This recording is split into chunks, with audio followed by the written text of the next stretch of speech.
going on, guys? Just going to kind of hang out for the address. Looks like it's going to start in about 10 minutes. I know it said 9 Eastern, but hey, government going to lag like government going to lag. Once we get some audio here from the feed, I'll go ahead and shut the hell up so y'all can just listen, see what's kind of going on.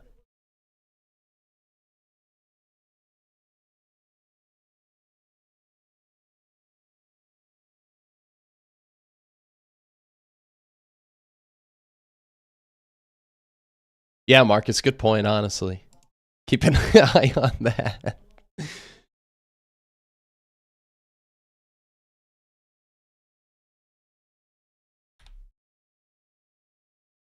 Once their feed starts, I'll be muting my microphone, shut up so y'all can listen.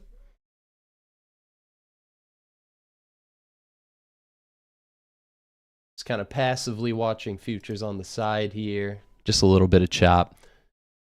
Not as wild a chop as we saw today, but chop nonetheless.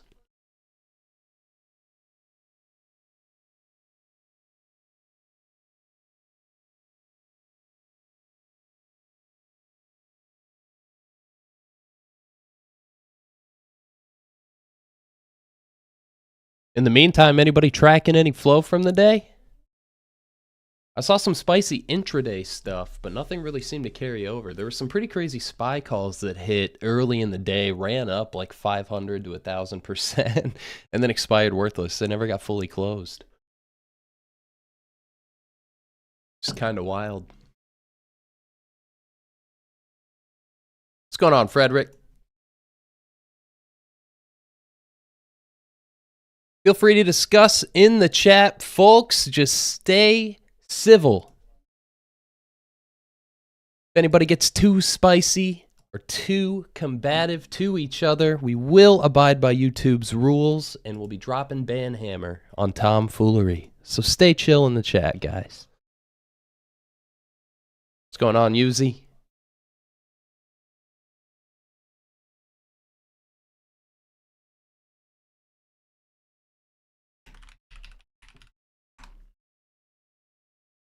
Real quick, while we wait, for those who aren't privy, we have a new feature on Unusual Whales called the Unusual Whales Periscope Market Maker Exposure.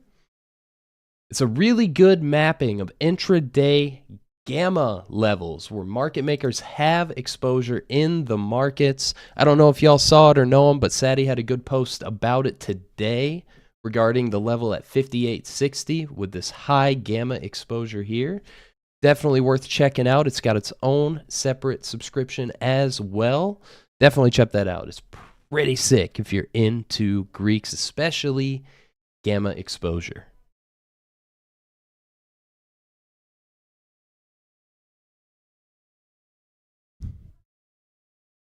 $1 million on nothing happens, please.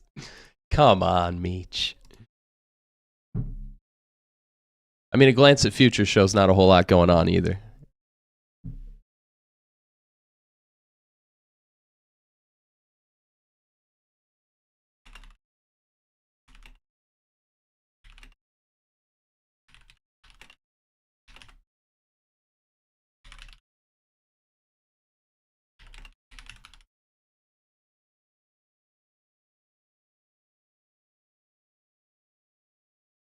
Bishops, I'd say pretty damn unusual, man.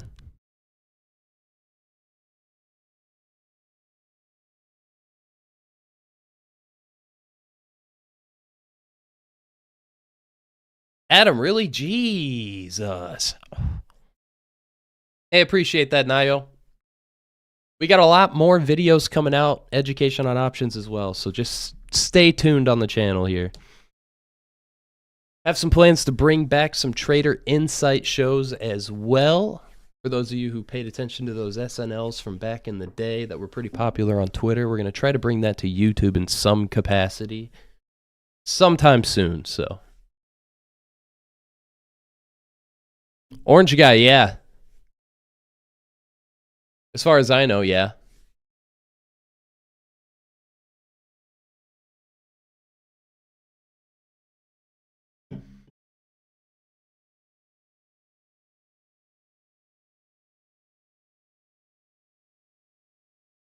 Yeah, no cam today, homies. I'm just kind of chilling. We're just going to watch the video for the most part. We'll pay attention to what's being said. No flow reviews tonight. But like I said, we're looking to bring back that like SNL style show.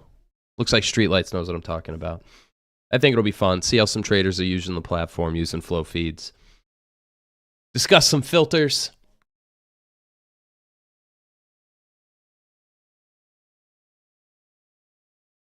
Khaled, your guess is as good as mine, man. We're just spectators in this crazy, crazy world.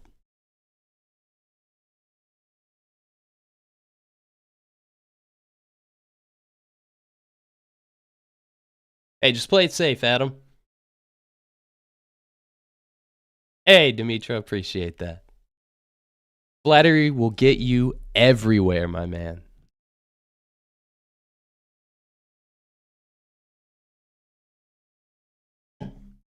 All right, guys, I'm going to go grab a soda. Feel free to banter amongst yourselves while we wait for this. I'll be back in a minute, but for the most part, I'll just be your guide. Be right back.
So what do you do while we wait, guys? Do we just kind of bust out the Kumbaya, fire, and song?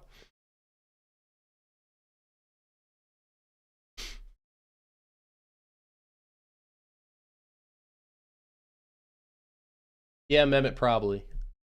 That seems to be a constant.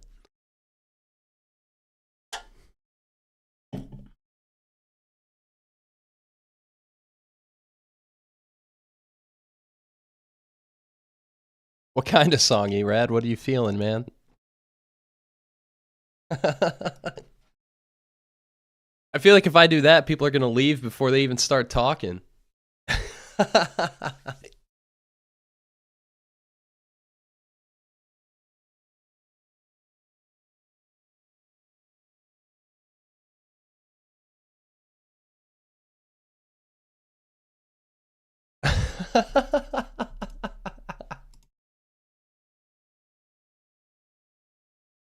So one thing, if you're not aware of it, for those of you who know me, I see a couple of you calling me out trying to get me to sing again. I haven't done that in a minute, but maybe later if we're feeling spicy.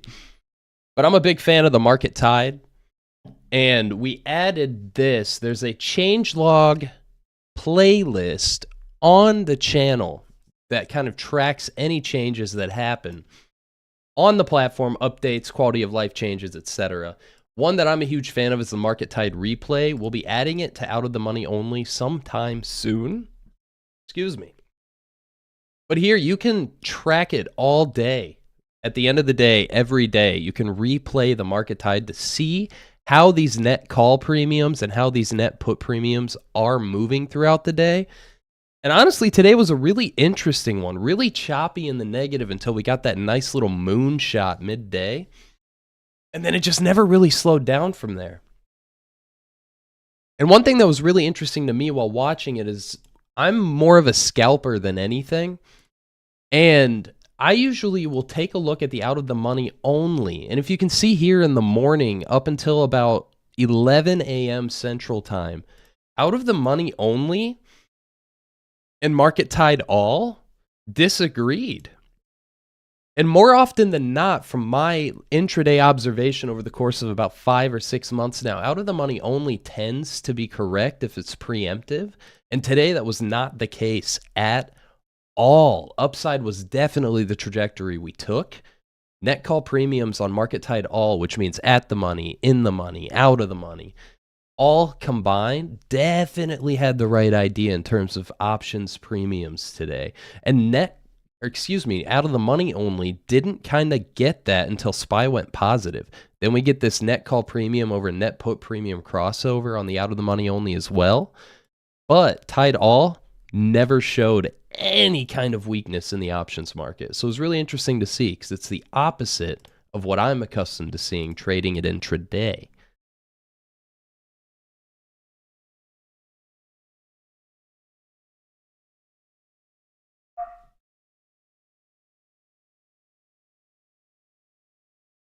GT, are you partying on a Tuesday, dude?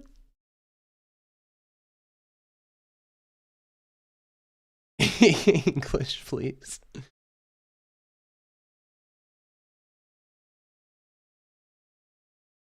Alex, you better chill, man, or I'm going to flip it to Portuguese. Then you're going to need even less English. But hey, if anything that I went over there on the market tide overview was confusing, just head on over here, right on the channel you're in. Hit up playlists. We have site guides that gives you walkthroughs on all of the features on the platform. Educational shorts, which are really short videos to set things up. Trade and flow reviews, where we go over unusual options activity that we personally tracked and went through. And then, of course, the education, which will give you basics on options, option strategies, what terms mean, how to use the site and track trades.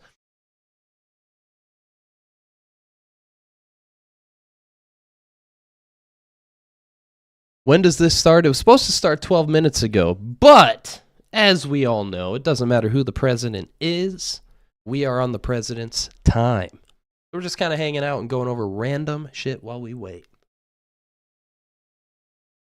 Futures are choppy, turning downside-ish, but nothing super spicy yet.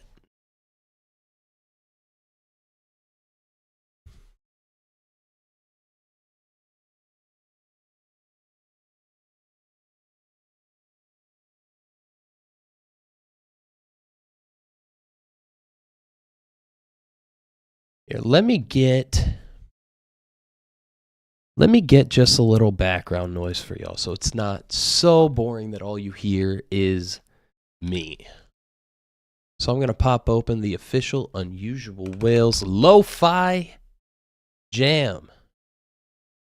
And we'll vibe to that while we wait. Not that one.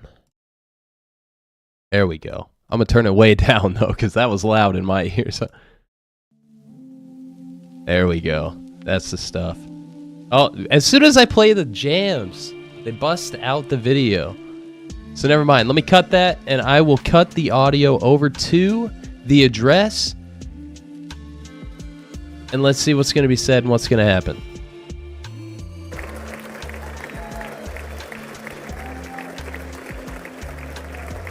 Parmesan for sure. Commission that sound specifically for Unusual Whales.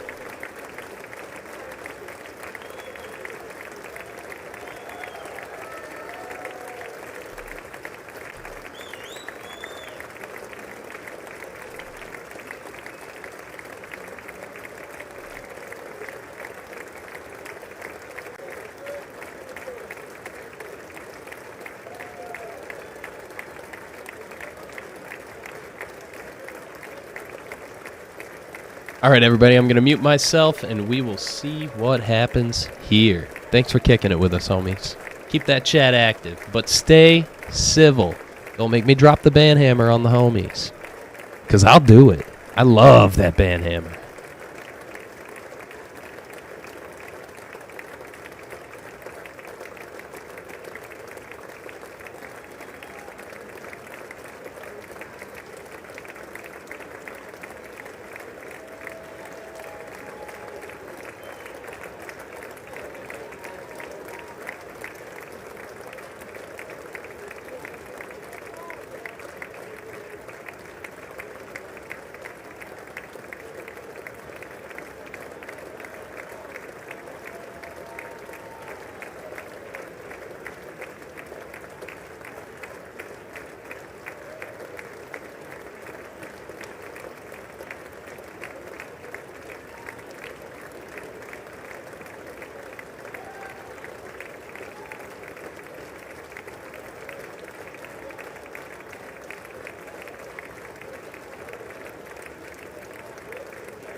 Speaker Johnson, Vice President Vance, the First Lady of the United States,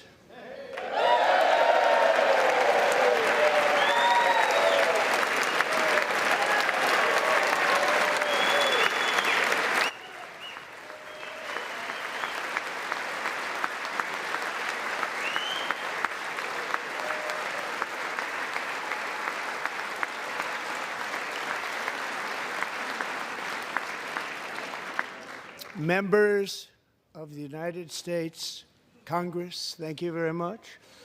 And to my fellow citizens, America is back.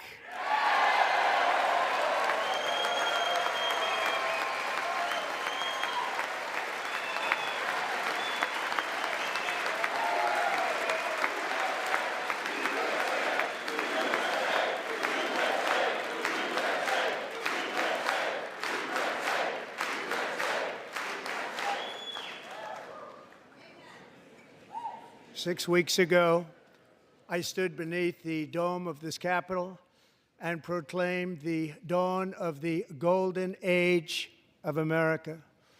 From that moment on, it has been nothing but swift and unrelenting action to usher in the greatest and most successful era in the history of our country. We have accomplished more in 43 days than most administrations accomplished in 4 years or 8 years, and we are just getting started.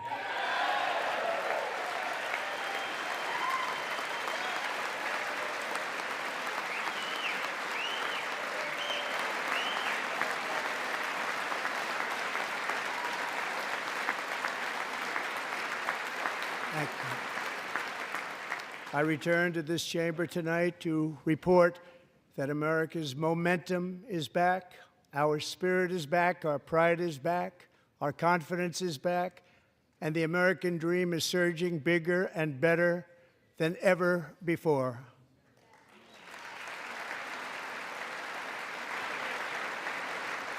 The American dream is unstoppable, and our country is on the verge of a comeback, the likes of which the world has never witnessed and perhaps will never witness again.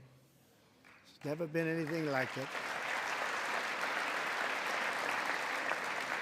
The presidential election of November 5th was a mandate like has not been seen in many decades.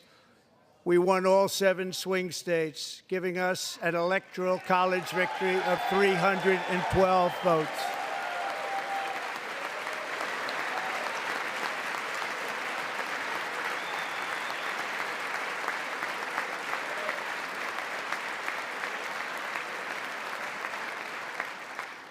We won the popular vote by big numbers and won counties in our country.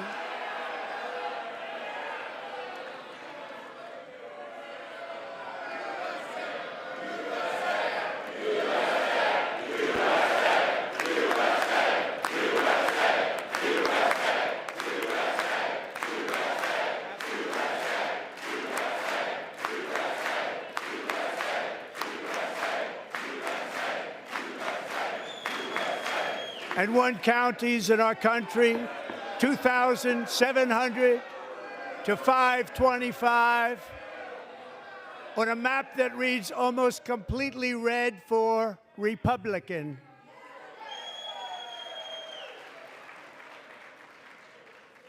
Now, for the first time in modern history, more Americans believe that our country is headed in the right direction than the wrong direction. In fact, it's an astonishing record, 27-point swing, the most ever.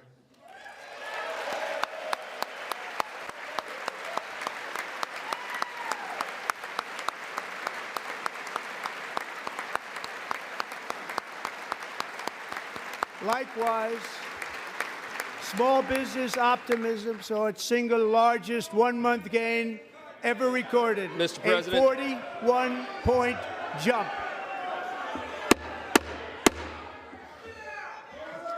Members are directed to uphold and maintain decorum in the House and to cease any further disruptions. That's your warning.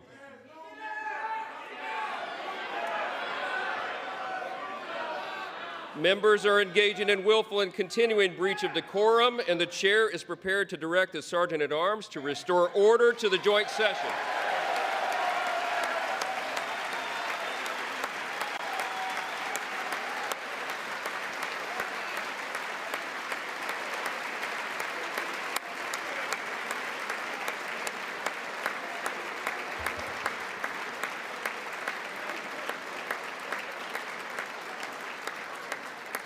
Mr. Green, take your seat. Take your seat, sir. Take your seat. Finding that members continue to engage in willful and concerted disruption of proper decorum, the chair now directs the Sergeant-at-Arms to restore order. Remove this gentleman from the chamber.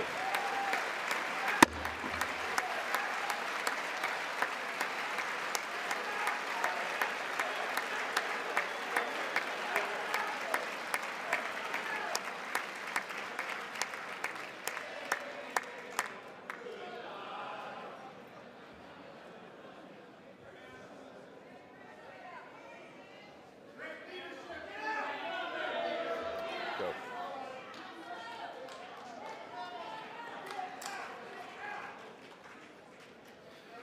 Members are directed to uphold and maintain decorum in the House. Mr. President, you continue. Thank you.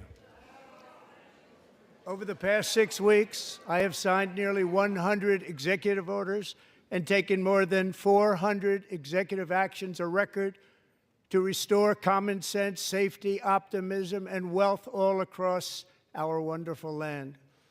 The people elected me to do the job, and I'm doing it.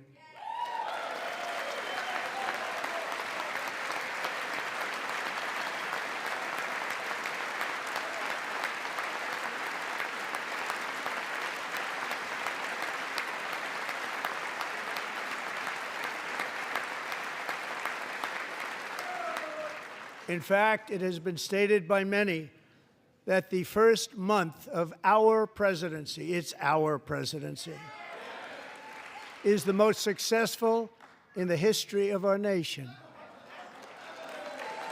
By many.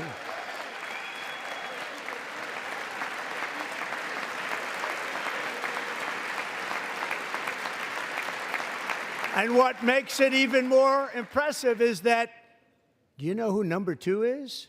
George Washington. How about that? How about that? I don't know about that list, but we'll take it. Within hours of taking the oath of office, I declared a national emergency on our southern border, and I deployed the U.S. military and Border Patrol to repel the invasion of our country. And what a job they've done. As a result, illegal border crossings last month were by far the lowest ever recorded, ever.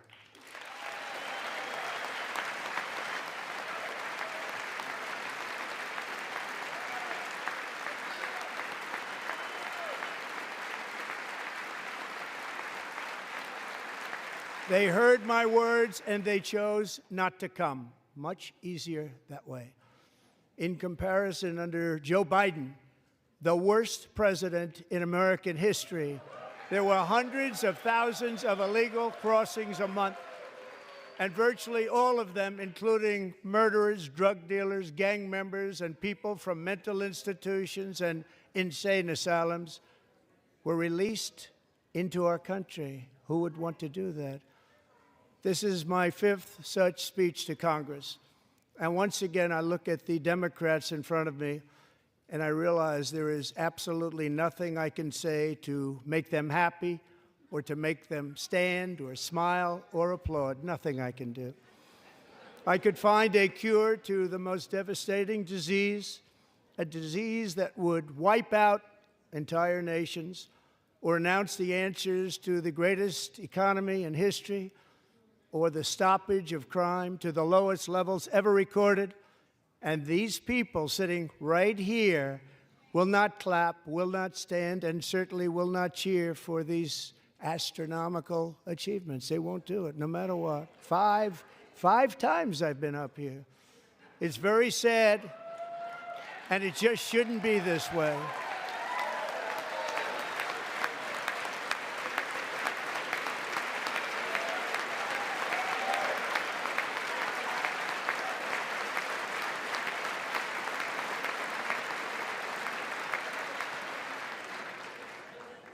So Democrats sitting before me, for just this one night, why not join us in celebrating so many incredible wins for America? For the good of our nation, let's work together and let's truly make America great again.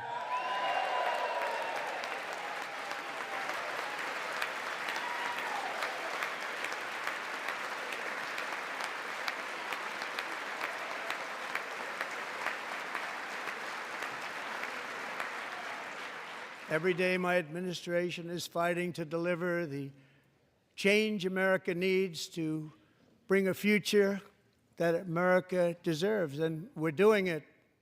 This is a time for big dreams and bold action. Upon taking office, I imposed an immediate freeze on all federal hiring, a freeze on all new federal regulations, and a freeze on all foreign aid.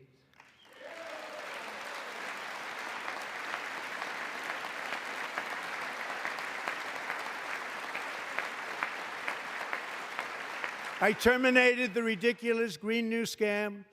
I withdrew from the unfair Paris Climate Accord, which was costing us trillions of dollars that other countries were not paying.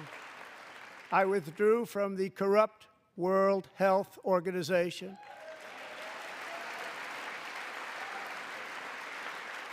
And I also withdrew from the anti-American UN Human Rights Council.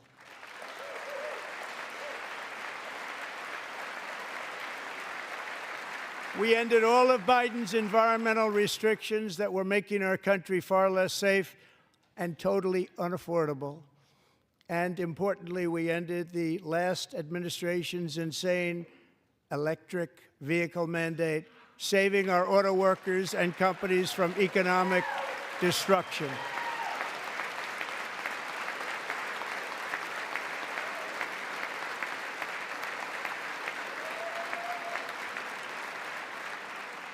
To unshackle our economy, I have directed that for every one new regulation, 10 old regulations must be eliminated, just like I did in my very successful first term.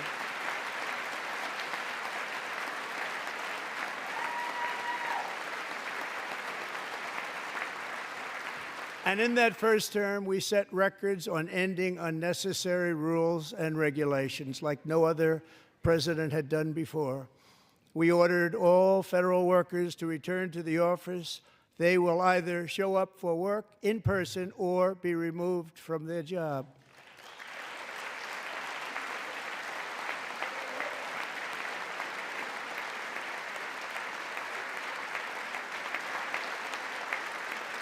And we have ended weaponized government where, as an example, a sitting president is allowed to viciously prosecute his political opponent, like me.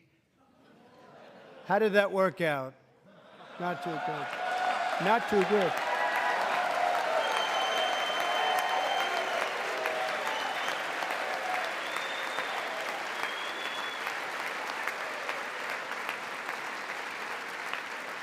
And I have stopped all government censorship and brought back free speech in America. It's back.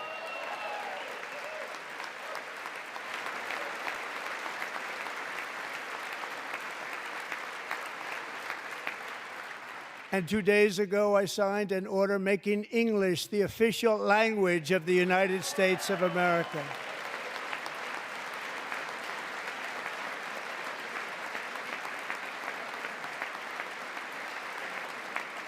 I renamed the Gulf of Mexico the Gulf of America.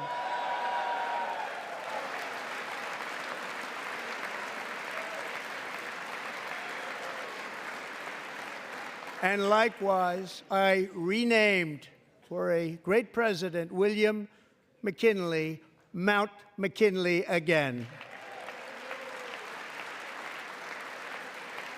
Beautiful Alaska. We love Alaska. We've ended the tyranny of so-called diversity, equity, and inclusion policies all across the entire federal government and indeed the private sector and our military. And our country will be woke no longer.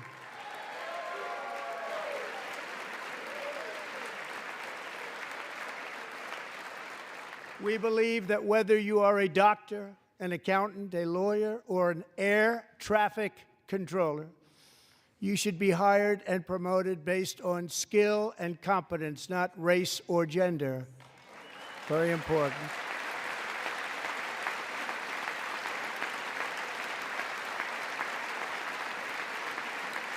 You should be hired based on merit. And the Supreme Court, in a brave and very powerful decision, has allowed us to do so. Thank you. Thank you very much. Thank you. We have removed the poison of critical race theory from our public schools, and I signed an order making it the official policy of the United States government that there are only two genders, male and female.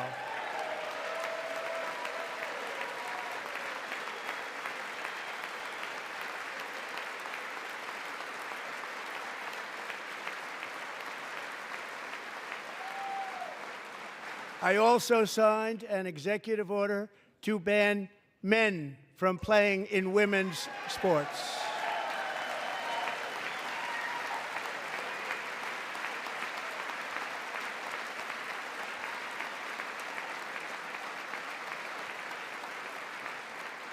Three years ago, Peyton McNabb was an all-star high school athlete, one of the best, preparing for a future in college sports. But when her girls' volleyball match was invaded by a male, he smashed the ball so hard in Peyton's face, causing traumatic brain injury, partially paralyzing her right side, and ending her athletic career. It was a shot like she's never seen before. She's never seen anything like it. Peyton is here tonight in the gallery, and Peyton, from now on, schools will kick the men off the girls' team, or they will lose all federal funding.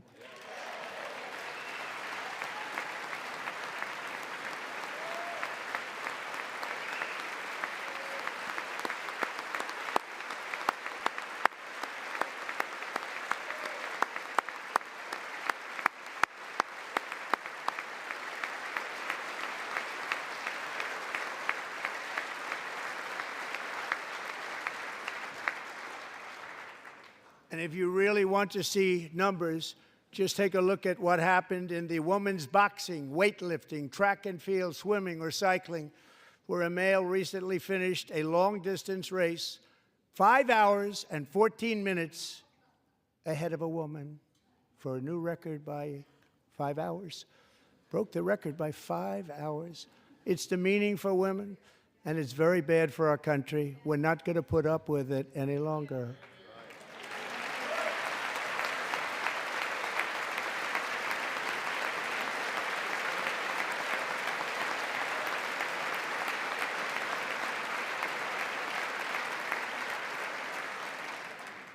What I have just described is only a small fraction of the common sense revolution that is now, because of us, sweeping the entire world.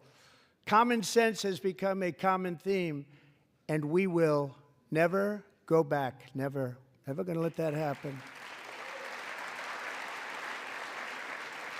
Among my very highest priorities is to rescue our economy and get dramatic and immediate relief to working families. As you know, we inherited from the last administration an economic catastrophe and an inflation nightmare.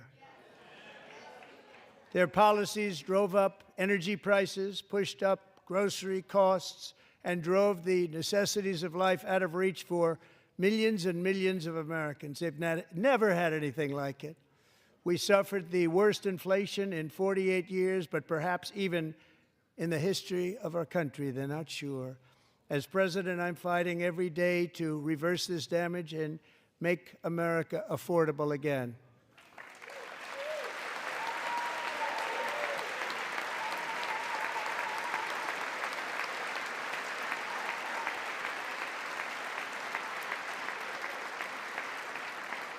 Joe Biden especially let the price of eggs get out of control. The egg price is out of control, and we're working hard to get it back down. Secretary, do a good job on that. You inherited a total mess from the previous administration. Do a good job.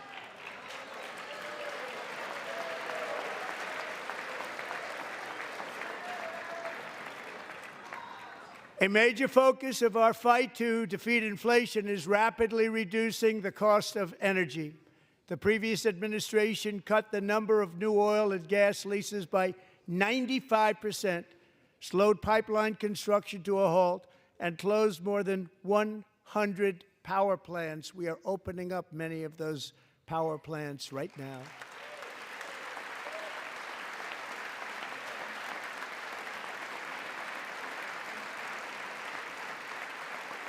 And frankly, we have never seen anything like it. That's why on my first day in office, I declared a national energy emergency. As you've heard me say many times, we have more liquid gold under our feet than any nation on earth, and by far. And now I fully authorize the most talented team ever assembled to go and get it. It's called Drill, Baby, Drill.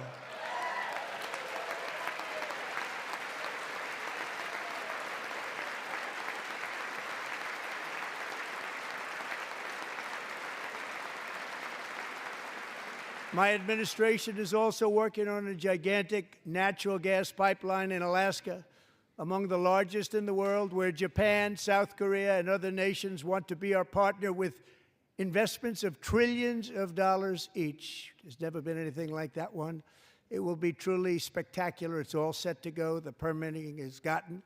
And later this week, I will also take historic action to dramatically expand production of critical minerals and rare earths here in the USA.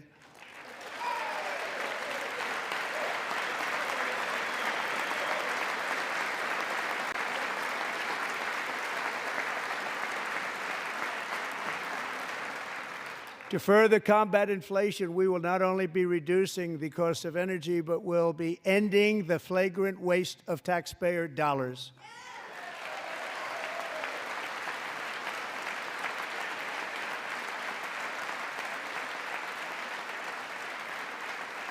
And to that end, I have created the brand new Department of Government Efficiency, DOGE. Perhaps you've heard of it. Perhaps.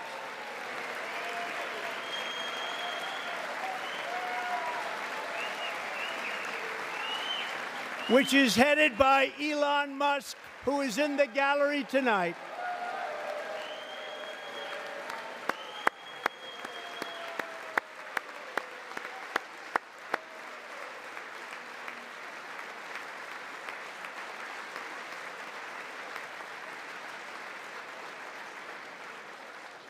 Thank you, Elon. He's working very hard. He didn't need this.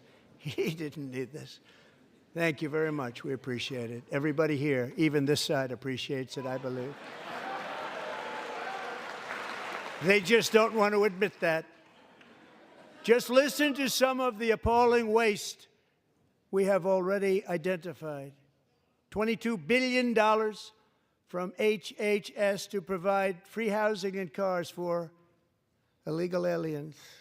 $45 million for diversity, equity, and inclusion scholarships in Burma. $40 million to improve the social and economic inclusion of sedentary migrants. Nobody knows what that is. $8 million to promote LGBTQI+ in the African nation of Lesotho, which nobody has ever heard of. $60 million for indigenous peoples and Afro-Colombian empowerment in Central America, $60 million. $8 million for making mice transgender. This is real. $32 million for a left-wing propaganda operation in Moldova. $10 million for male circumcision in Mozambique. $20 million for the Arab Sesame Street in the Middle East. It's a program. $20 million for a program. $1.9 billion to recently created Decarbonization of Homes Committee, headed up, and we know she's involved. Just at the last moment, the money was passed over by a woman named Stacey Abrams. Have you ever heard of her? A $3.5 million consulting contract for lavish fish monitoring. $1.5 million for voter confidence in Liberia. $14 million for social cohesion in Mali. $59 million for illegal alien hotel rooms in New York City. He's a real estate developer. He's done very well. $250,000 to increase vegan local climate action innovation in Zambia. $42 million for social and behavior change in Uganda. $14 million for improving public procurement in Serbia. $47 million for improving learning outcomes in Asia. Asia's doing very well with learning. I don't know what we're doing. We should use it ourselves. And $101 million for DEI contracts at the Department of Education, the most ever paid, nothing even like it. Under the Trump administration, all of these scams, and they're far worse, but I didn't think it was appropriate to talk about them. They're so bad. Many more have been found out and exposed and swiftly terminated by a group of very intelligent, mostly young people, headed up by Elon, and we appreciate it. We found hundreds of billions of dollars of fraud.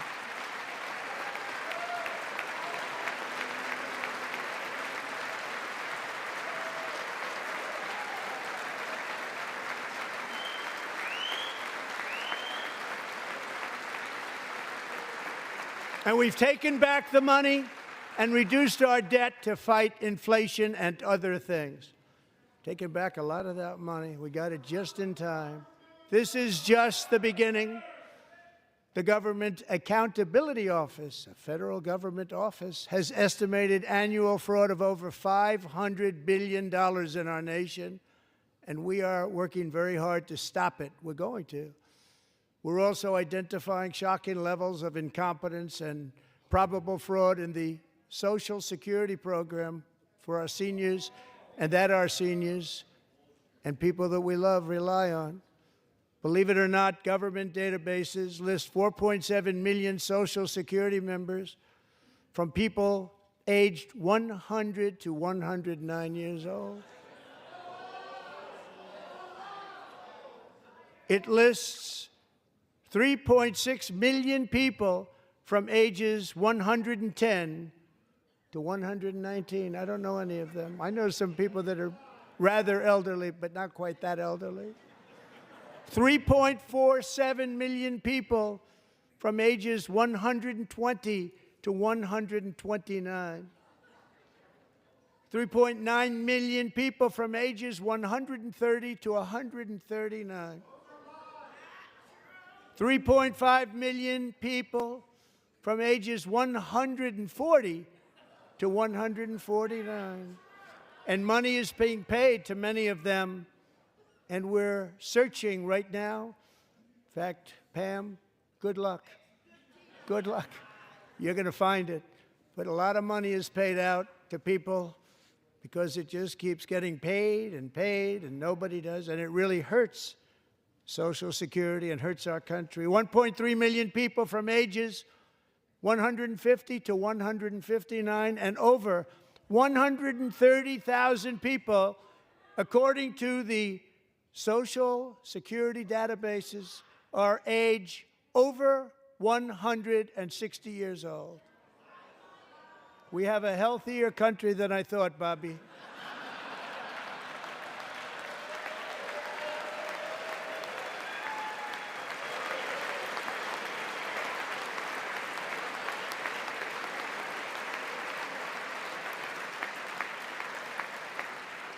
Including, to finish, 1,039 people between the ages of 220 and 229, one person between the age of 240 and 249, and one person is listed at 360 years of age. More than 100 years older than our country. But we're going to find out where that money's going, and it's not going to be pretty. By slashing all of the fraud, waste, and theft we can find, we will defeat inflation, bring down mortgage rates, lower car payments and grocery prices, protect our seniors, and put more money in the pockets of American families.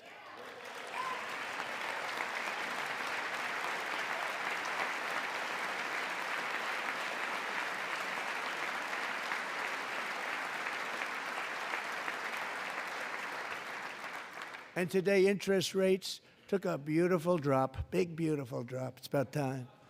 And in the near future, I want to do what has not been done in 24 years, balance the federal budget. We're going to balance it.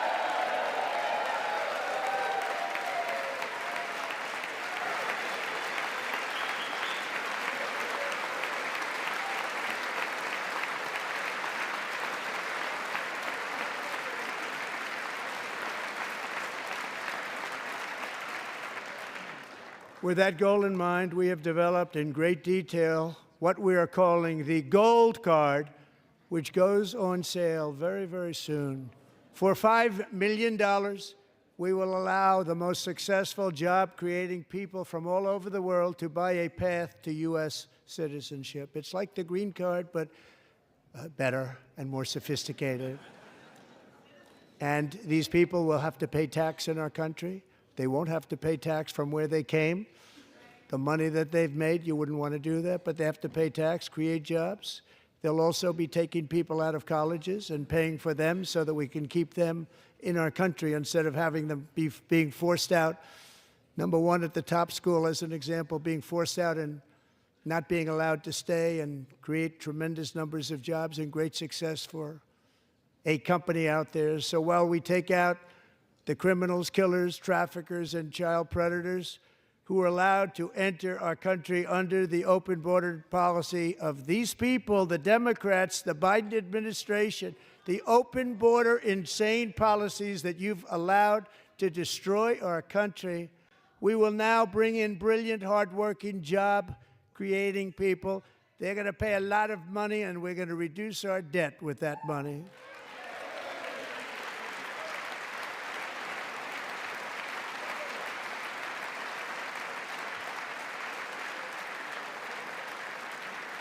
Americans have given us a mandate for bold and profound change.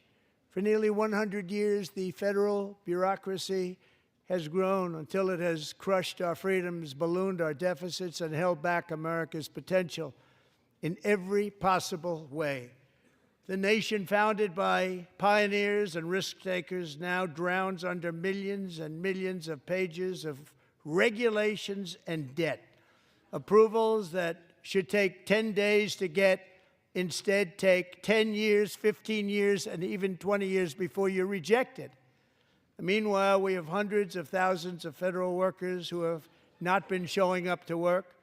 My administration will reclaim power from this unaccountable bureaucracy, and we will restore true democracy to America again.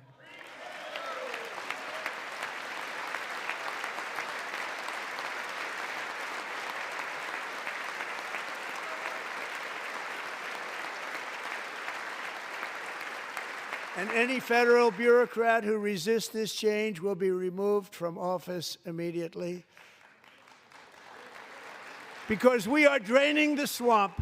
It's very simple. And the days of rule by unelected bureaucrats are over.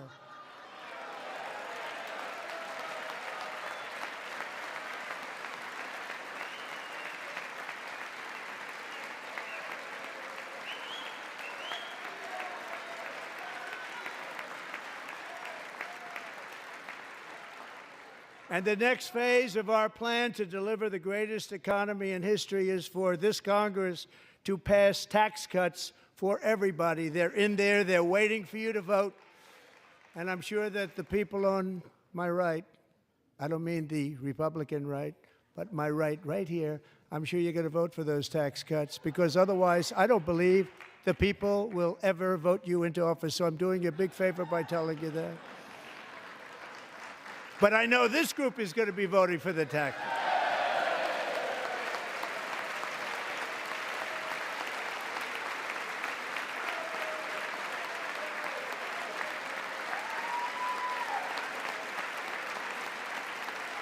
Thank you. It's a very, very big part of our plan. We had tremendous success in our first term with it. A very big part of our plan. We're seeking permanent income tax cuts all across the board.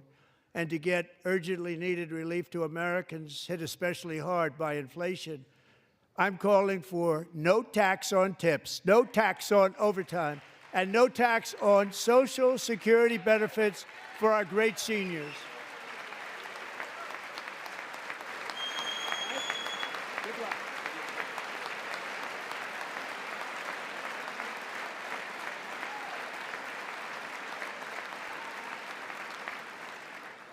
And I also want to make interest payments on car loans tax deductible, but only if the car is made in America.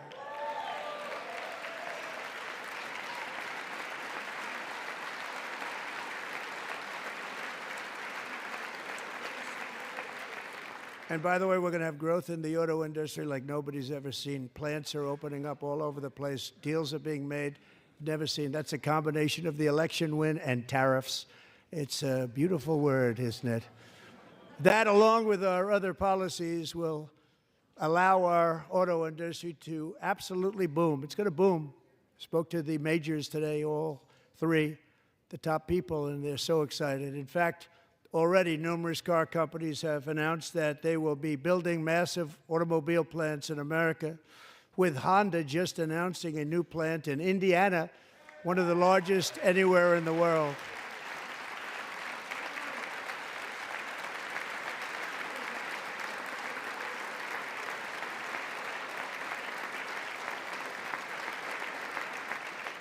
And this has taken place since our great victory on November 5th, a date which will hopefully go down as one of the most important in the history of our country.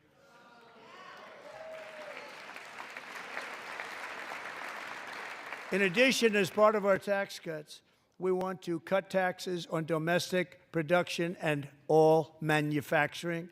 And just as we did before, we will provide 100% expensing. It will be retroactive to January 20th, 2025. And it was one of the main reasons why our tax cuts were so successful in our first term, giving us the most successful economy in the history of our country. First term. We had a great first term.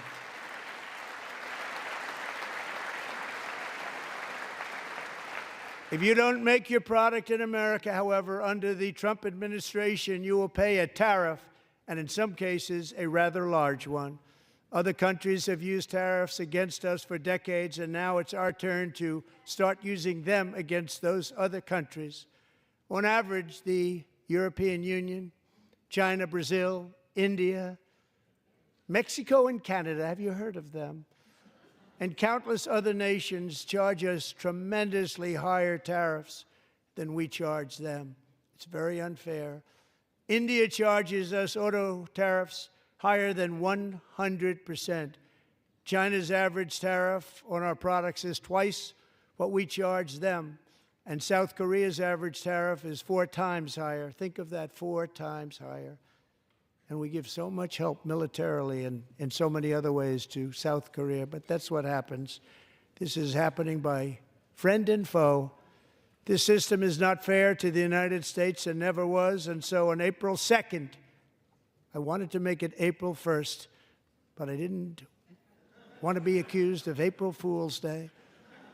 That's not, just one day cost us a lot of money.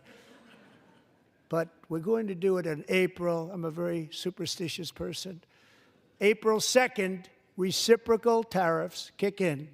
And whatever they tariff us, other countries, we will tariff them. That's reciprocal, back and forth. Whatever they tax us, we will tax them. If they do non-monetary tariffs to keep us out of their market, then we will do non-monetary barriers to keep them out of our market. There's a lot of that, too. They don't even allow us in their market. We will take in trillions and trillions of dollars and create jobs like we have never seen before. I did it with China, and I did it with others, and the Biden administration couldn't do anything about it because there was so much money they couldn't do anything about it. We have been ripped off for decades by nearly every country on earth, and we will not let that happen any longer.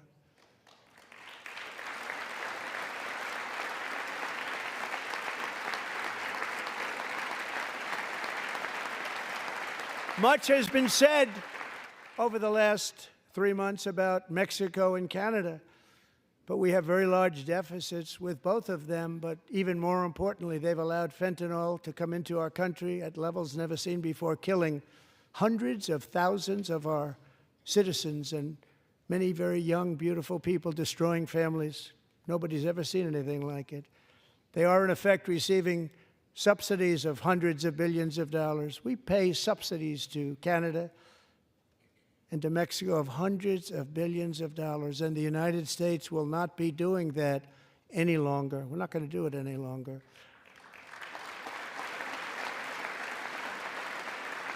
Thanks to our America First policies we're putting into place, we have had $1.7 trillion of new investment in America in just the past few weeks. The combination of the election and our economic policies that people of SoftBank, one of the most brilliant anywhere in the world, announced a $200 billion investment.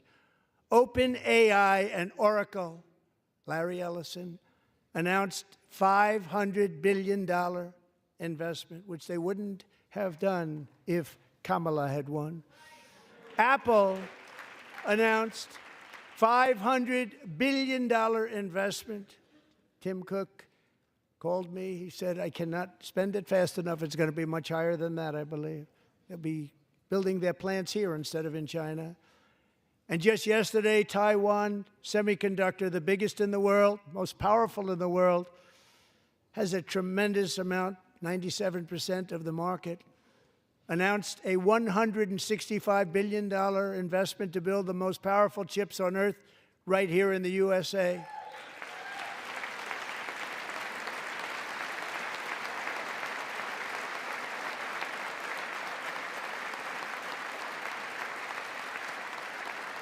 And we're not giving them any money. Your CHIPS Act is a horrible, horrible thing. We give hundreds of billions of dollars, and it doesn't mean a thing. They take our money and they don't spend it. All that meant to them, we're giving them no money. All that was important to them was they didn't want to pay the tariffs, so they came and they're building, and many other companies are coming. We don't have to give them money. We just want to protect our businesses and our people. And they will come because they won't have to pay tariffs if they build in America. So it's very amazing. You should get rid of the CHIP Act, and whatever's left over, Mr. Speaker, you should use it to reduce debt or any other reason you want to.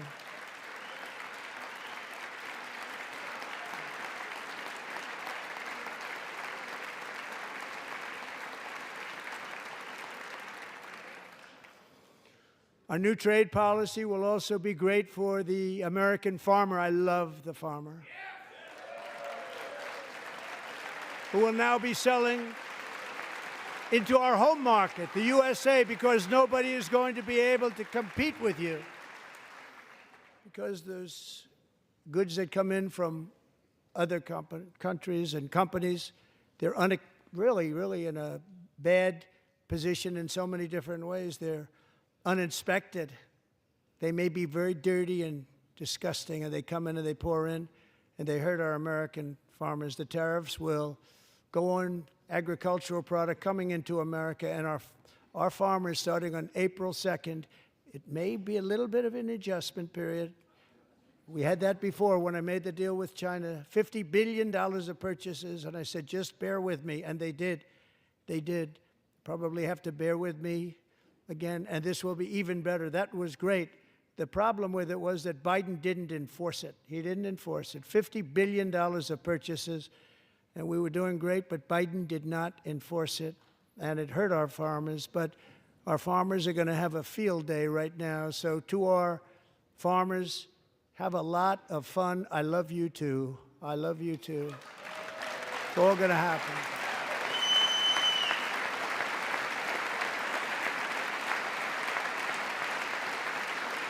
And I have also imposed a 25% tariff on foreign aluminum, copper, lumber, and steel, because if we don't have, as an example, steel and lots of other things, we don't have a military, and frankly, we just won't have a country very long.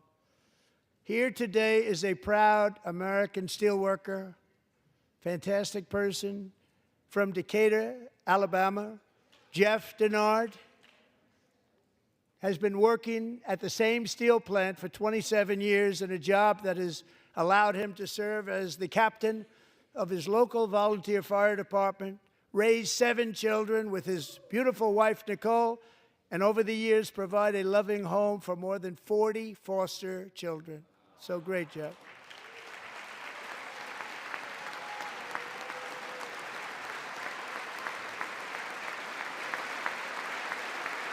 Thank you, Jeff. Thank you, Jeff.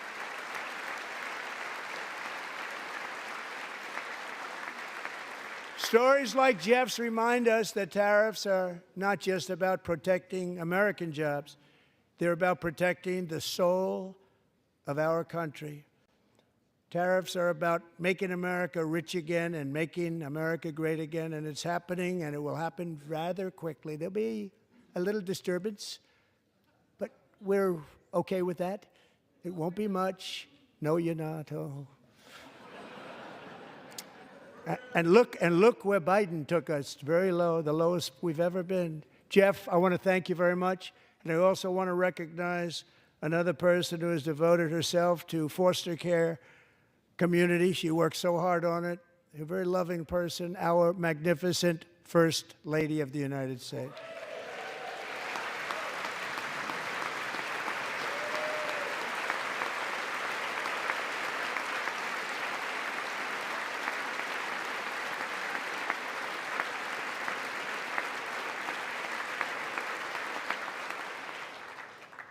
Melania's work has yielded incredible results, helping prepare our nation's future leaders as they enter the workforce. Our First Lady is joined by 2 impressive young women, very impressive. Haley Ferguson, who benefited from the First Lady's Fostering the Future initiative and is poised to complete her education and become a teacher. And Elliston Berry, who became a victim of an illicit deepfake image produced by a peer. With Elliston's help, the Senate just passed the Take It Down Act, and this is so important. Thank you very much, John. John Thune, thank you. Stand up, John. Thank you, John.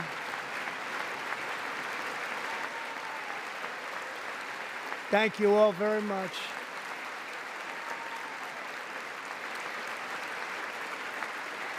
Thank you. And thank you to John Thune and the Senate. Great job. To criminalize the publication of such images online is a terrible, terrible thing. And once it passes the House, I look forward to signing that bill into law. Thank you. And I'm going to use that bill for myself, too, if you don't mind. Because nobody gets treated worse than I do online. Nobody. That's great. Thank you very much to the Senate. Thank you. But if we truly care about protecting Americans' children, no step is more crucial than securing America's borders.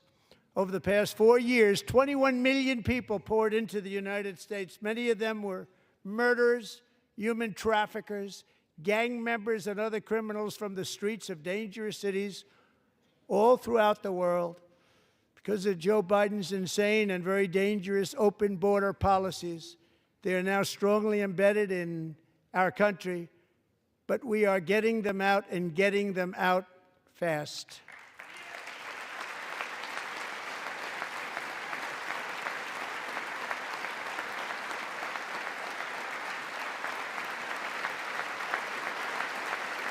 And I want to thank Tom Homan and Christy. I want to thank you and Paul of Border Patrol.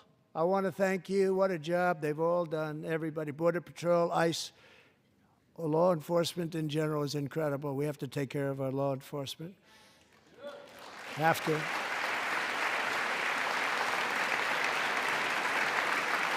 Last year,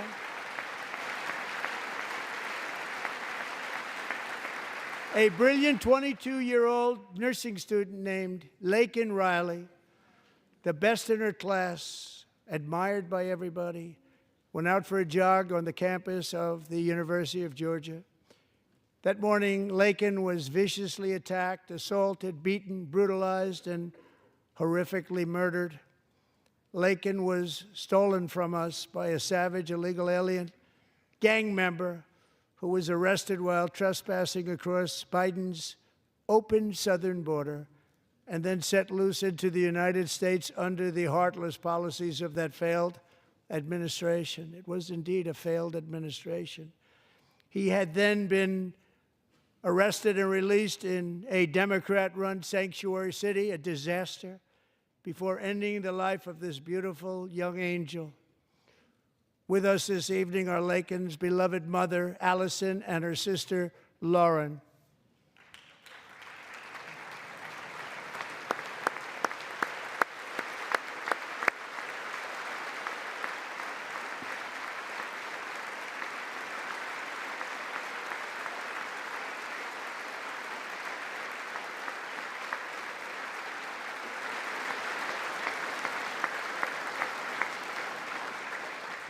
Last year, I told Laken's grieving parents that we would ensure their daughter would not have died in vain.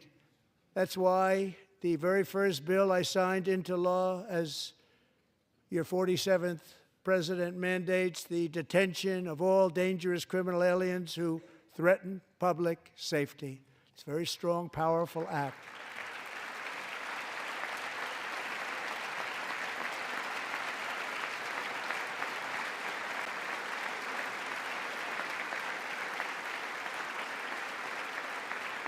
It's called the Laken-Riley Act. So Allison and Lauren, America will never, ever forget our beautiful Laken Hope Riley.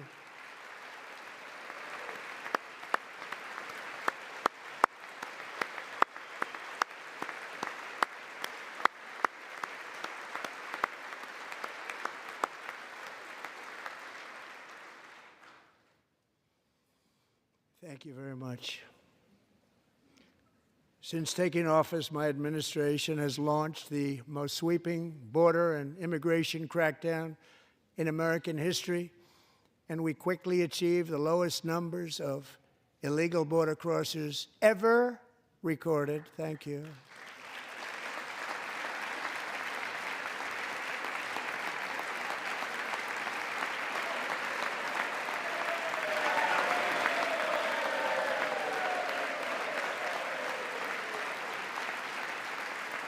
The media and our friends in the Democrat Party kept saying we needed new legislation, we must have legislation to secure the border. But it turned out that all we really needed was a new president.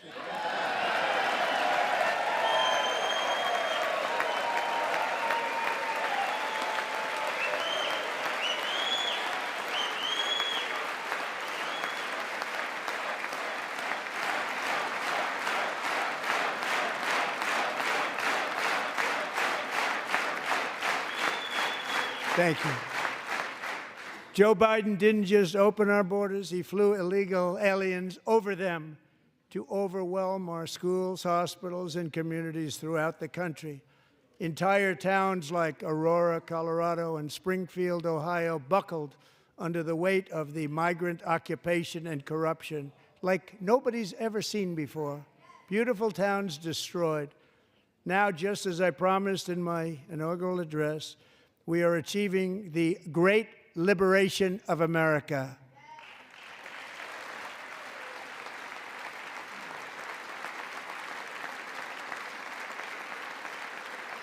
But there still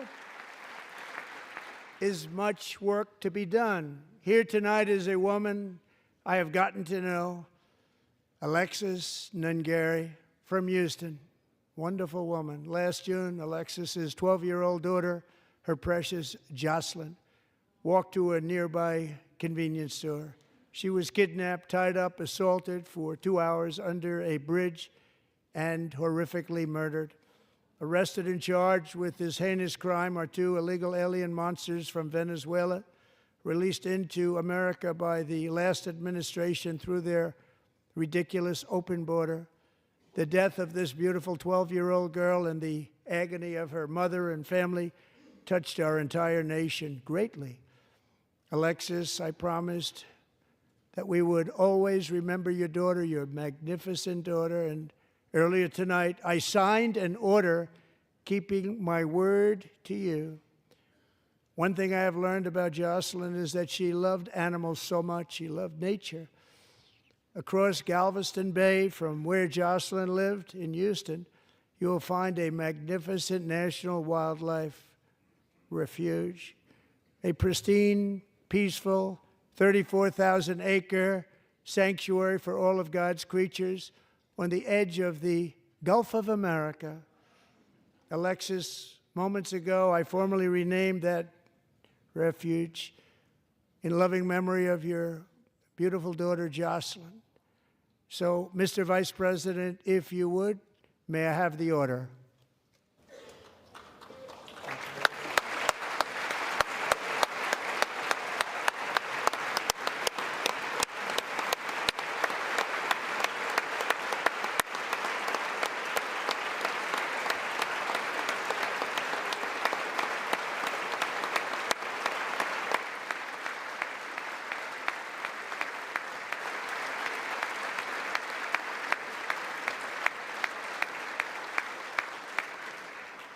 Thank you very much.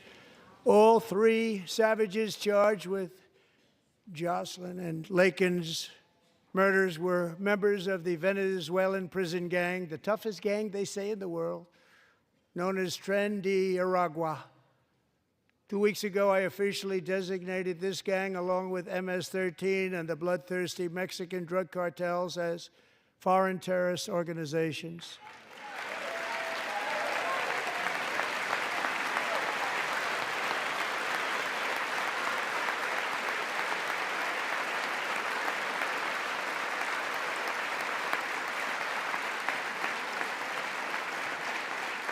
They are now officially in the same category as ISIS, and that's not good for them. Countless thousands of these terrorists were welcomed into the U.S. by the Biden administration. But now every last one will be rounded up and forcibly removed from our country, or, if they're too dangerous, put in jails, standing trial in this country, because we don't want them to come back ever. With us this evening is a warrior on the front lines of that battle, Border Patrol Agent Roberto Ortiz. Great guy.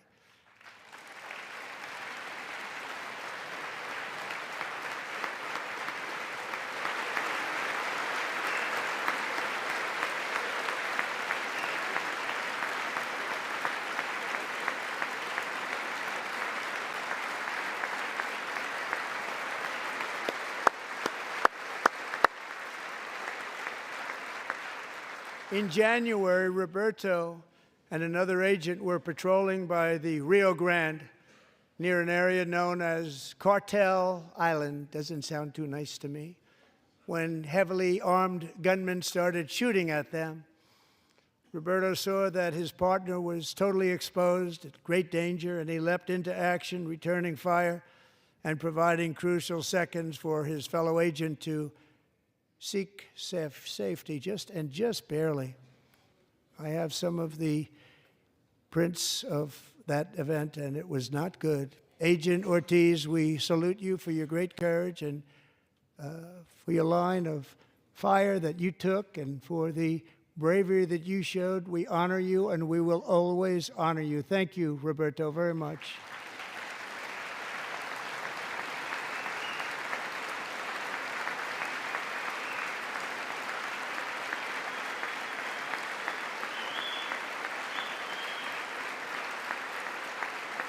Thank you, Roberto.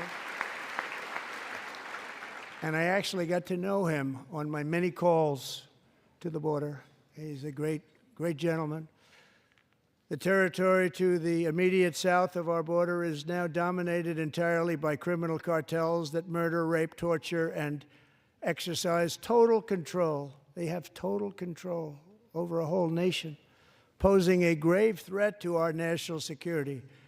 The cartels are waging war in America, and it's time for America to wage war on the cartels, which we are doing.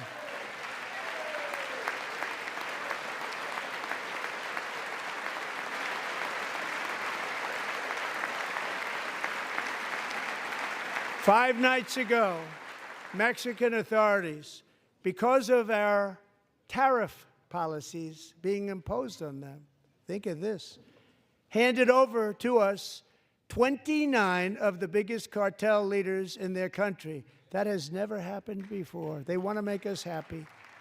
First time ever. But we need Mexico and Canada to do much more than they've done, and they have to stop the fentanyl and drugs pouring into the USA. They're going to stop it. I have sent Congress a detailed funding request laying out exactly how we will eliminate these threats to protect our homeland and complete the largest deportation operation in American history, larger even than current record holder, President Dwight D. Eisenhower, a moderate man, but someone who believed very strongly in borders.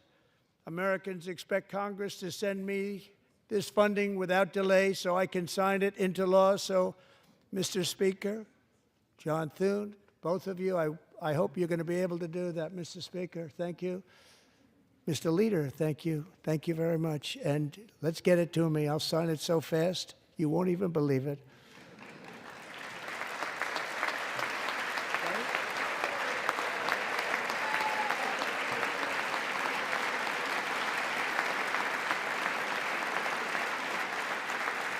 And as we reclaim our sovereignty, we must also bring back law and order to our cities and towns.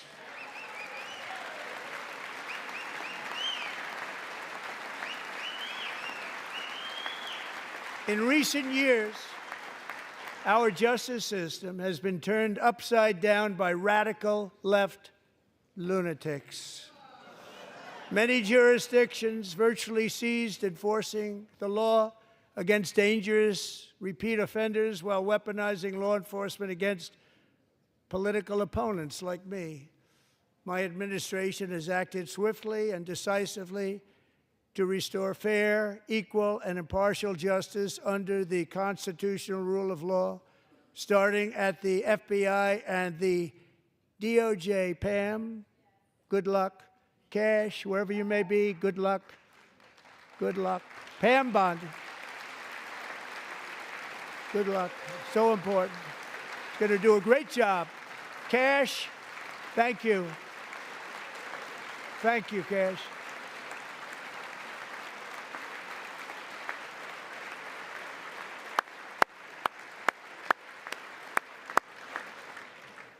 They've already started very strong. They're going to do a fantastic job. You're going to be very proud of them.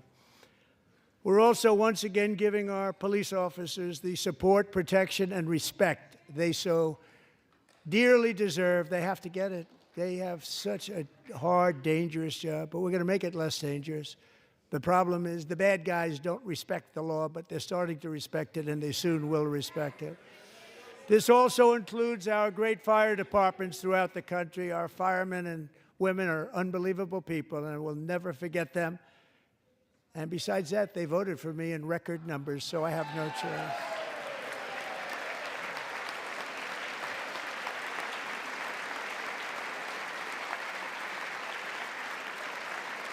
One year ago this month, 31-year-old New York police officer Jonathan Diller, unbelievably wonderful person and a great officer, was gunned down at a traffic stop on Long Island. I went to his funeral.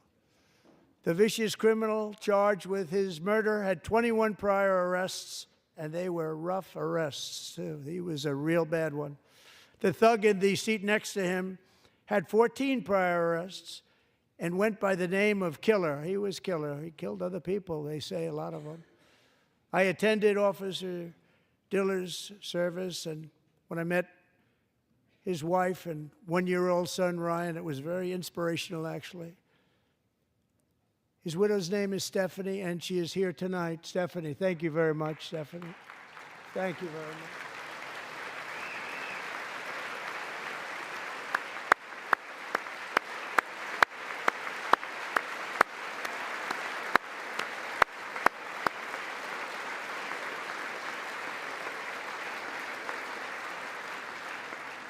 Stephanie, we're going to make sure that Ryan knows his dad was a true hero, New York's finest, and we're going to get these cold-blooded killers and repeat offenders off our streets, and we're going to do it fast. Got to stop it. They get out with 28 arrests. They push people into subway trains. They hit people over the head, back of the head with baseball bats. We got to get them out of here. I've already signed an executive order requiring a mandatory death penalty for anyone who murders a police officer, and tonight I'm asking Congress to pass that policy into permanent law.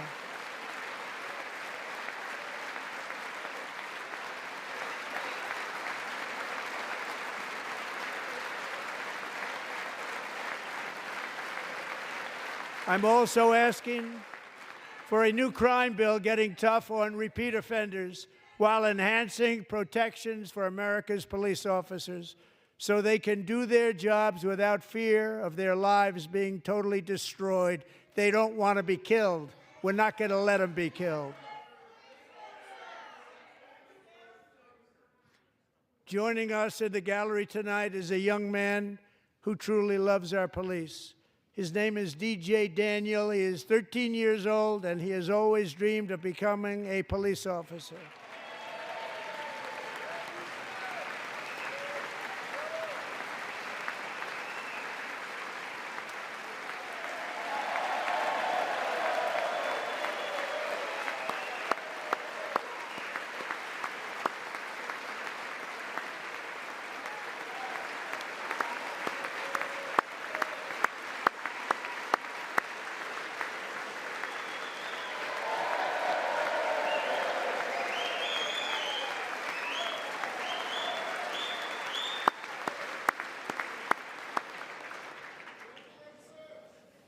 But in 2018, DJ was diagnosed with brain cancer. The doctors gave him 5 months at most to live. That was more than 6 years ago.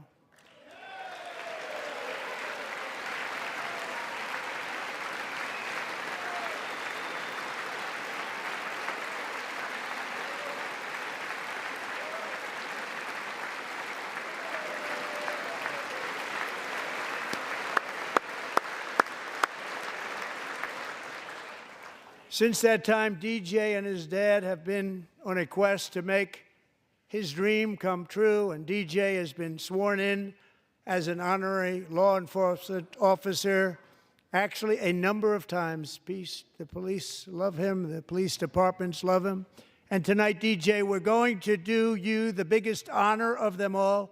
I am asking our new Secret Service Director, Sean Curran, to officially make you an agent of the United States Secret Service.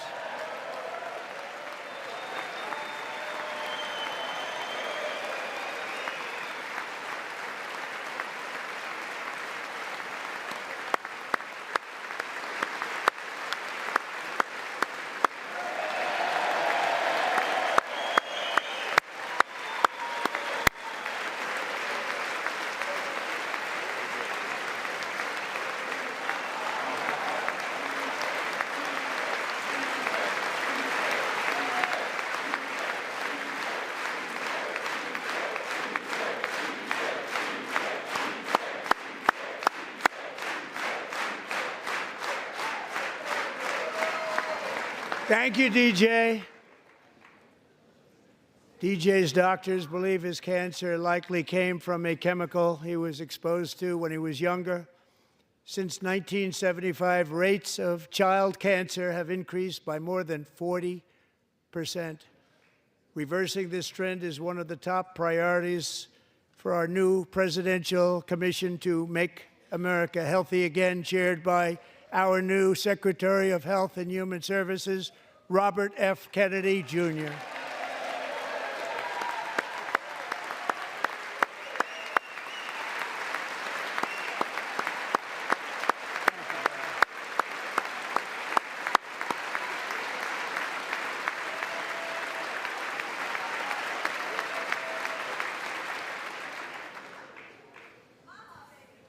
With the name Kennedy, you would have thought everybody over here would have been cheering. How quickly they forget. Our goal is to get toxins out of our environment, poisons out of our food supply, and keep our children healthy and strong. As an example, not long ago, and you can't even believe these numbers, 1 in 10,000 children had autism, 1 in 10,000. And now it's 1 in 36. There's something wrong. 1 in 36. Think of that. So we're going to find out what it is, and there's nobody better than Bobby and all of the people that are working with you. You have the best to figure out what is going on. Okay, Bobby? Good luck. It's a very important job. Thank you. Go get him.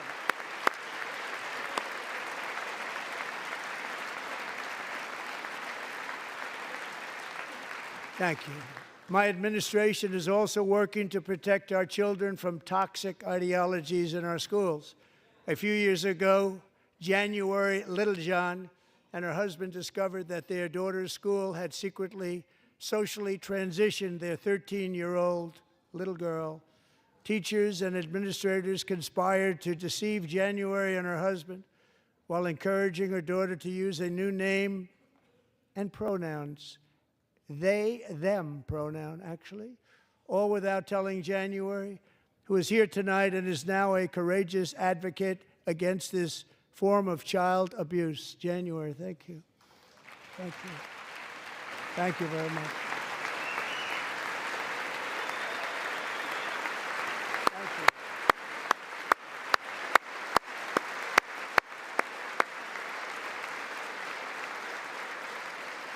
Thank you. Stories like this are why, shortly after taking office, I signed an executive order banning public schools from indoctrinating our children with transgender ideology.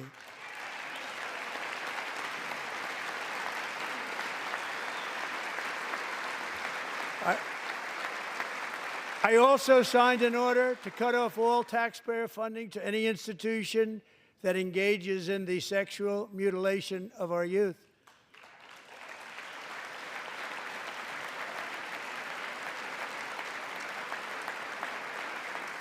And now I want Congress to pass a bill permanently banning and criminalizing sex changes on children and forever ending the lie that any child is trapped in the wrong body.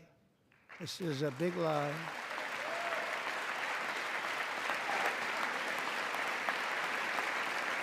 And our message to every child in America is that you are perfect exactly the way God made you.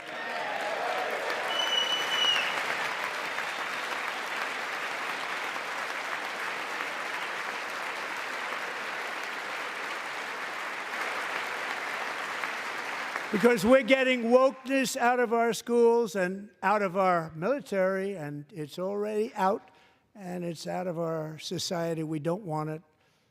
Wokeness is trouble. Wokeness is bad. It's gone. It's gone. And we feel so much better for it, don't we? Don't we feel better?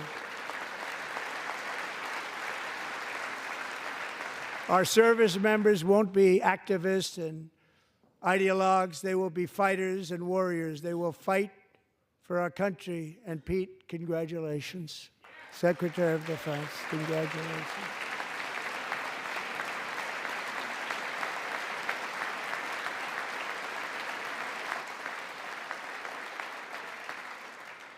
And he's not big into the woke movement, I can tell you. I know him well.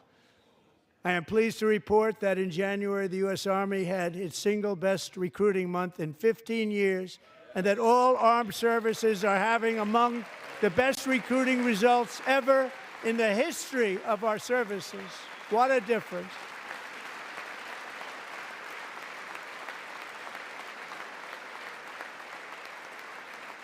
And you know, it was just a few months ago where the results were exactly the opposite. We couldn't recruit anywhere. We couldn't recruit. Now we're having the best results just about that we've ever had. What a tremendous turnaround. It's really a beautiful thing to see. People love our country again. It's very simple. They love our country, and they love being in our military again. So it's a great thing, and thank you very much. Great job. Thank you.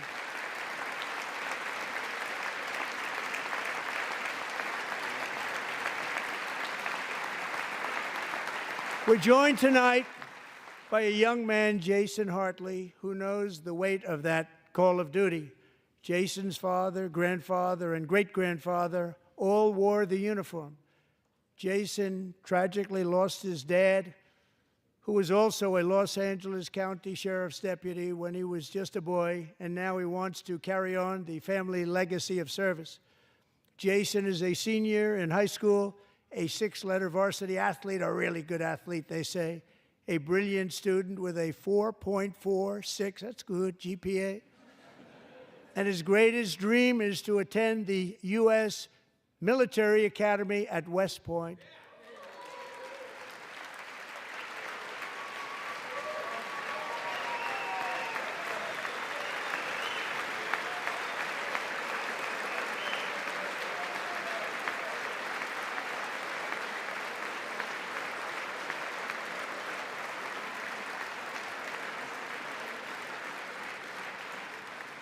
And Jason, that's a very big deal getting in. That's a hard one to get into. But I'm pleased to inform you that your application has been accepted.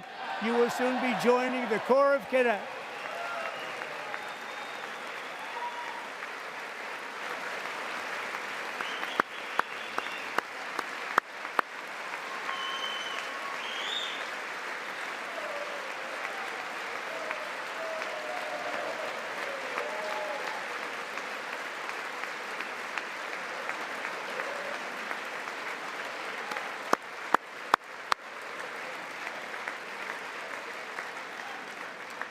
Thank you. Jason, you're going to be on the long gray line, Jason. As Commander-in-Chief, my focus is on building the most powerful military of the future. As a first step, I'm asking Congress to fund a state-of-the-art Golden Dome missile defense shield to protect our homeland, all made in the USA.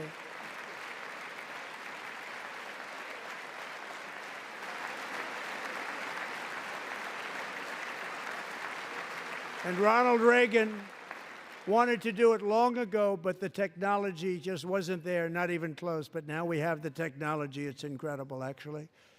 And other places, they have it. Israel has it. Other places have it. And the United States should have it too, right, Tim, right? They should have it too. So I want to thank you. But it's a very, very important. This is a very dangerous world. We should have it. We want to be protected, and we're going to protect our citizens like never before. To boost our defense industrial base, we are also going to resurrect the American shipbuilding industry, including commercial shipbuilding and military shipbuilding.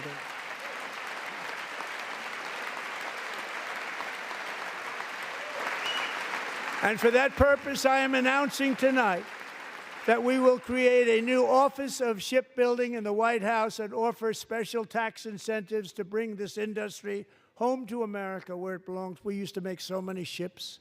We don't make them anymore very much, but we're going to make them very fast, very soon.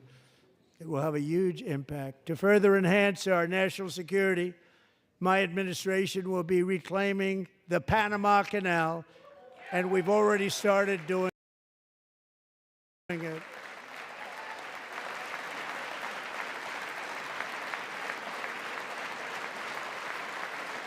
Just today, a large American company announced they are buying both ports around the Panama Canal and lots of other things having to do with the Panama Canal and a couple of other canals.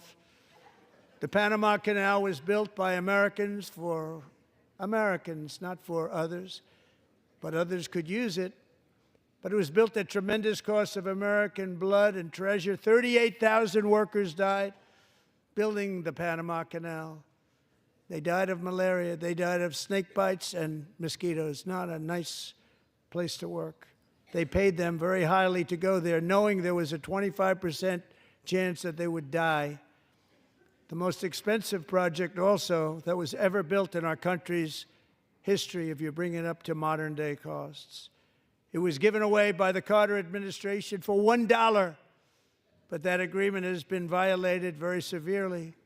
We didn't give it to China. We gave it to Panama, and we're taking it back.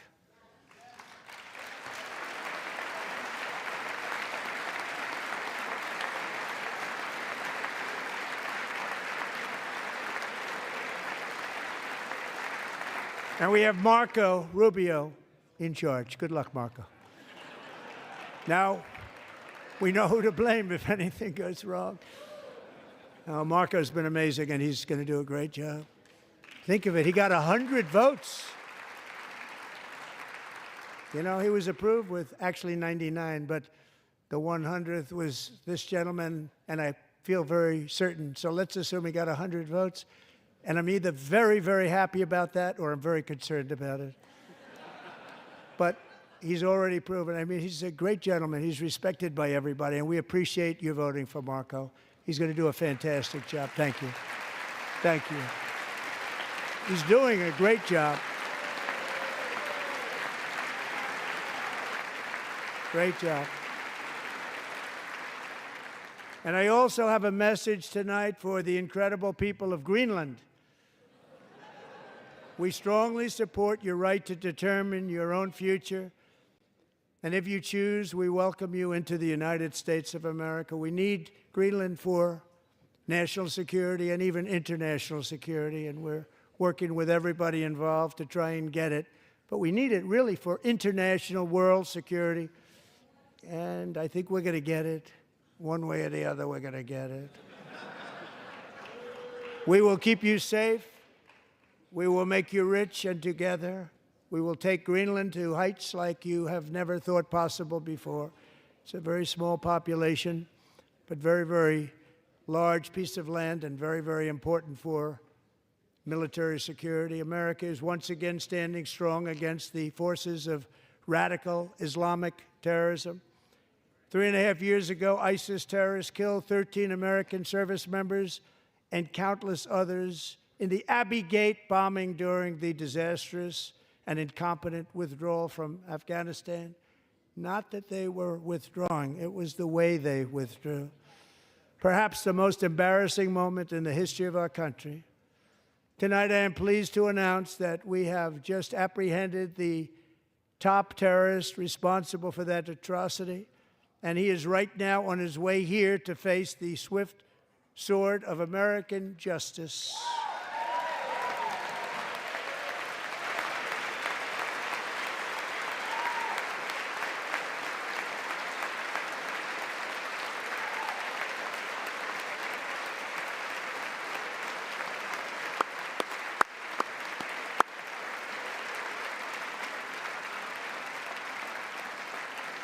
And I want to thank especially the government of Pakistan for helping arrest this monster. This was a very momentous day for those 13 families who I actually got to know very well, most of them, whose children were murdered, and the many people that were so badly, over 42 people, so badly injured on that fateful day in Afghanistan. What a horrible day. Such incompetence was shown. That when Putin saw what happened, I guess he said, wow, maybe this is my chance. That's how bad it was. Should have never happened. Grossly incompetent people. I spoke to many of the parents and loved ones, and they're all in our hearts tonight. Just spoke to them on the phone. We had a big call. Every one of them called, and everybody was on the line, and they did nothing but cry with happiness. They were very happy, as you can be under those circumstances. Their child brother, sister, son, daughter was killed for no reason whatsoever. In the Middle East, we're bringing back our hostages from Gaza. In my first term, we achieved one of the most groundbreaking peace agreements in generations, the Abraham Accords.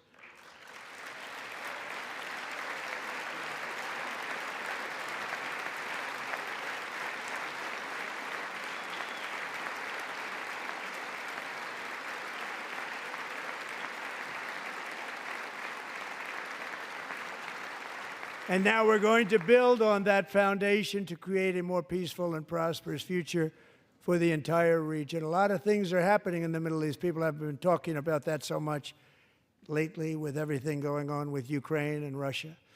But a lot of things are happening in the Middle East. It's a rough neighborhood, actually. I'm also working tirelessly to end the savage conflict in Ukraine. Millions of Ukrainians and Russians have been needlessly killed or wounded in this horrific and brutal conflict with no end in sight. The United States has sent hundreds of billions of dollars to support Ukraine's defense with no security, with no anything.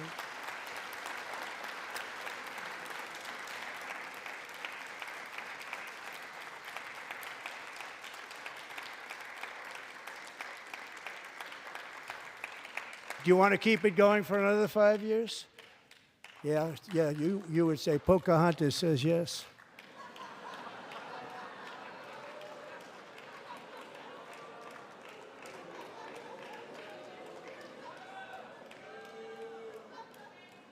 $2,000 people are being killed every single week. More than that. They're Russian young people. They're Ukrainian young people. They're not Americans. But I want it to stop. Meanwhile, Europe has sadly spent more money buying Russian oil and gas than they have spent on defending Ukraine, by far. Think of that. They've spent more buying Russian oil and gas than they have defending. And we've spent perhaps $350 billion, like taking candy from a baby. That's what happened. And they've spent $100 billion. What a difference that is. And we have an ocean separating us, and they don't. But we're getting along very well with them, and lots of good things are happening. Biden has authorized more money in this fight than Europe has spent by billions and billions of dollars. It's hard to believe that they wouldn't have stopped it and said, at some point, come on, let's equalize. You got to be equal to us. But that didn't happen. Earlier today, I received an important letter from President Zelensky of Ukraine. The letter reads, Ukraine is ready to come to the negotiating table as soon as possible to bring lasting peace closer. Nobody wants peace more than the Ukrainians, he said. My team and I stand ready to work under President Trump's strong leadership to get a peace that lasts. We do really value how much America has done to help Ukraine maintain its sovereignty and independence. Regarding the agreement on minerals and security, Ukraine is ready to sign it at any time that is convenient for you. I appreciate that he sent this letter, just got it a little while ago. Simultaneously, we've had serious discussions with Russia and have received strong signals that they are ready for peace. Wouldn't that be beautiful? Wouldn't that be beautiful?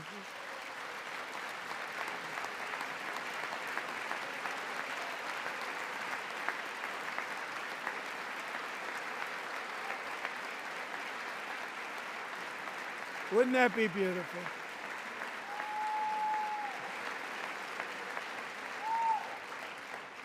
It's time to stop this madness. It's time to halt the killing. It's time to end the senseless war. If you want to end wars, you have to talk to both sides. Nearly 4 years ago, amid rising tensions, a history teacher named Mark Fogel was detained in Russia and sentenced to 14 years in a penal colony. Rough stuff. The previous administration barely lifted a finger to help him. They knew he was innocent, but they had no idea where to begin. But last summer, I promised his 95-year-old mother, Malfine that we would bring her boy safely back home. After 22 days in office, I did just that, and they are here tonight.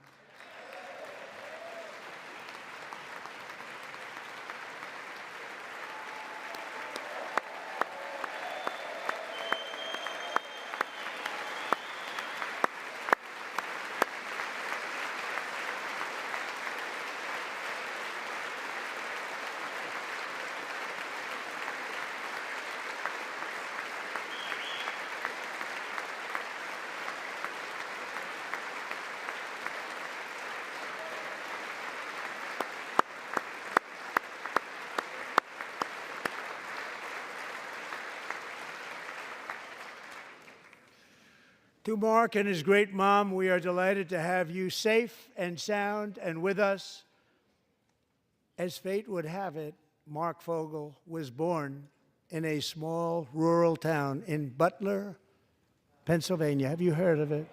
Where his mother has lived for the past 78 years. I just happened to go there last July 13th for a rally. That was not pleasant. And that is where I met his beautiful mom right before I walked onto that stage. And I told her I would not forget what she said about her son. And I never did I? Never forgot. Less than 10 minutes later, at that same rally, gunfire rang out, and a sick and deranged assassin unloaded 8 bullets from his sniper's perch into a crowd of many thousands of people. My life was saved by a fraction of an inch, but some were not so lucky. Corey Comparator was a firefighter, a veteran, a Christian, a husband, a devoted father, and above all, a protector. When the sound of gunshots pierced the air, it was a horrible sound. Corey knew instantly what it was and what to do. He threw himself on top of his wife and daughters and shielded them from the bullets with his own body. Corey was hit really hard. You know the story from there. He sacrificed his life to save theirs. 2 others, very fine people, were also seriously hit. But thankfully, with the help of 2 great country doctors, we thought they were gone, and they were saved. So those doctors had great talent. We're joined by Corey's wife, Helen, who was his high school sweetheart, and their 2 beloved daughters, Allison and Kaylee. Thank you.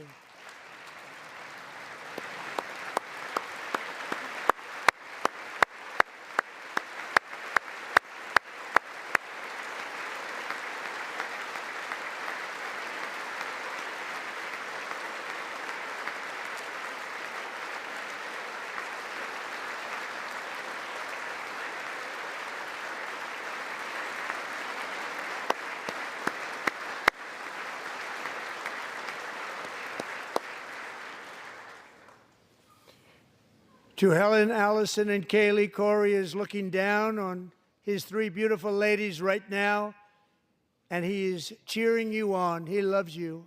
He is cheering you on. Corey was taken from us much too soon, but his destiny was to leave us all with a shining example of the selfless devotion of a true American patriot. It was love like Corey's that built our country, and it's love like Corey's that is going to make our country more majestic than ever before. I believe that my life was saved that day in Butler for a very good reason. I was saved by God to make America great again. I believe that. Thank you. Thank you.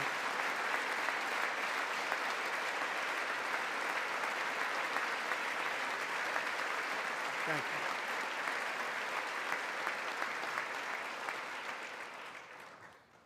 Thank you very much. From the patriots of Lexington and Concord to the heroes of Gettysburg and Normandy, from the warriors who crossed the Delaware to the trailblazers who climbed the Rockies, and from the legends who soared at Kitty Hawk to the astronauts who touched the moon, Americans have always been the people who defied all odds, transcended all dangers, made the most extraordinary sacrifices, and did whatever it took to defend our children, our country, and our freedom. And as we have seen in this chamber tonight, that same strength, faith, love, and spirit is still alive and thriving in the hearts of the American people.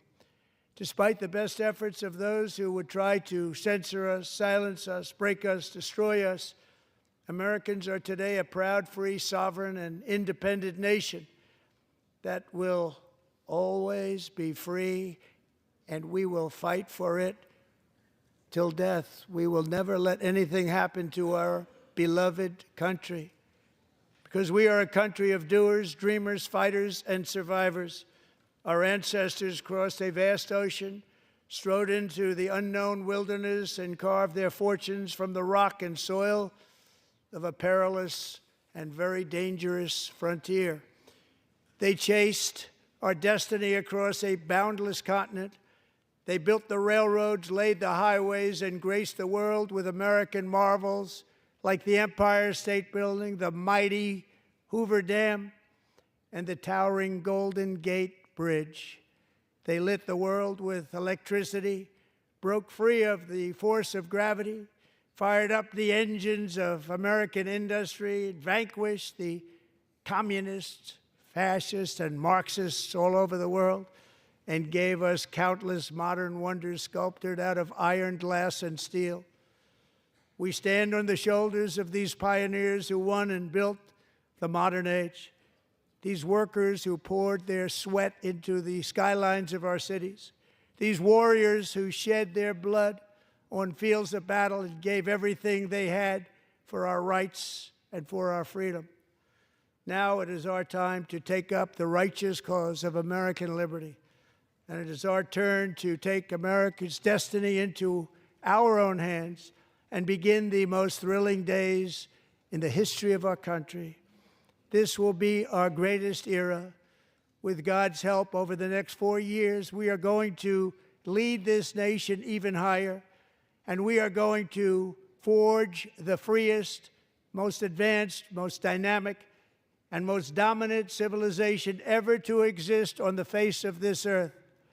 We are going to create the highest quality of life, build the safest and wealthiest and healthiest and most vital communities anywhere in the world. We are going to conquer the vast frontiers of science, and we are going to lead humanity into space and plant the American flag on the planet Mars and even far beyond.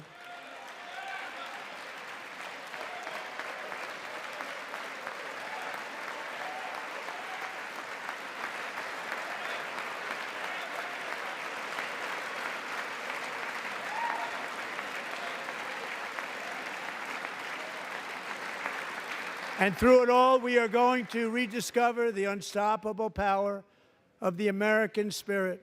And we are going to renew unlimited promise of the American dream. Every single day, we will stand up and we will fight, fight, fight for the country our citizens believe in and for the country our people deserve.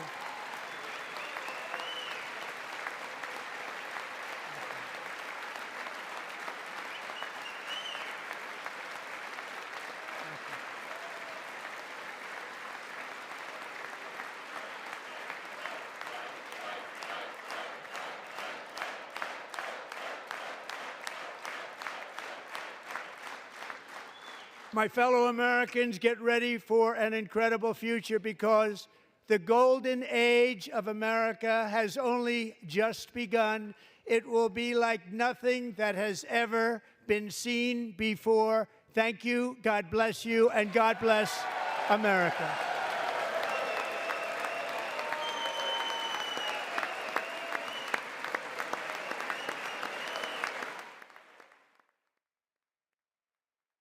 That'll do it, folks. Be on the lookout for more walkthroughs and education on options. Thanks for kicking it with us for the last 2 hours and some change.